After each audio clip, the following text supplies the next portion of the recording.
खूप छान असा एक प्रकार आहे. वडे पण तुम्ही त्याला म्हणू शकता, चपटे वडे म्हणू शकता किंवा तुम्ही त्याची भजी पण बनवू शकता.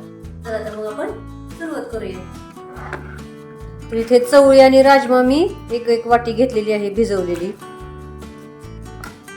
इथे हिरवा मूग आणि हरभऱ्याची डाळ भिजत घातलेली ती पण एक वाटी आहे.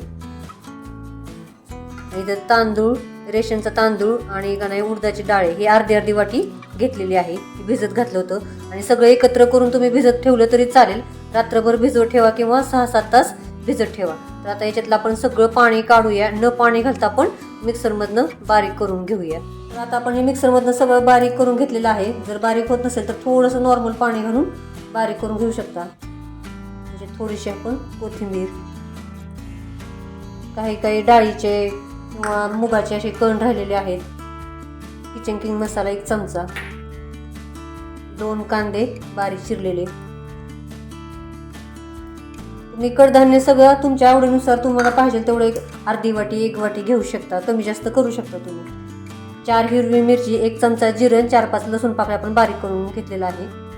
थोडीशी हळद, चवीनुसार मीठ.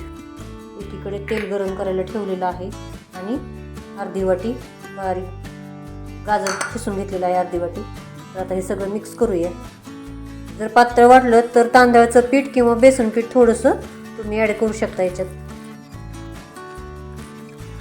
आणि भजी करायची असली तर थोडासा सोडा टाका. फक्त अर्धा चमच्याला थोडासा कमी सोडा टाकायचा.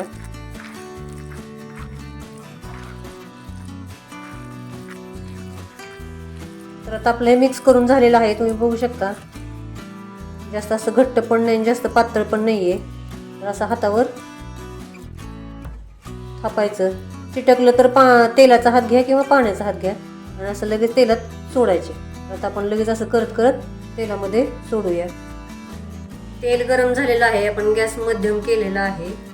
आपण याच्यात वडे सोडूया. टोमॅटो सॉस किंवा शेजवान चटणी बरोबर खाऊ शकता तुम्ही किंवा असंही खाऊ शकता.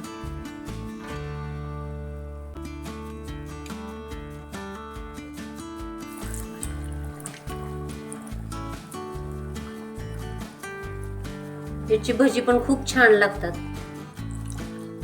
भजी करायच्या वेळेस सोडा आणि कांदा एक जास्त वापरा.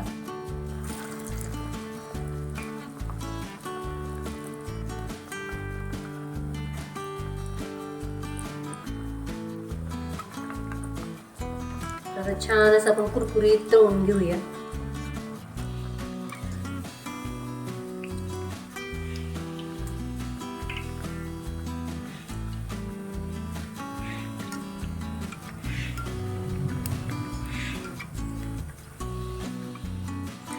छान अशी कुरकुरीत तळून झाले. तुम्ही बघू शकता तेलकट वगैरे अजिबात नाही झाले.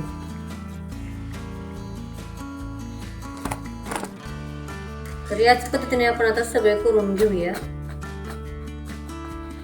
मस्त एकदम वडे होतात हे. आता आपण सगळे असेच करून घेऊया. छान असे आपले वडे तयार झाले. तुम्ही बघू शकता.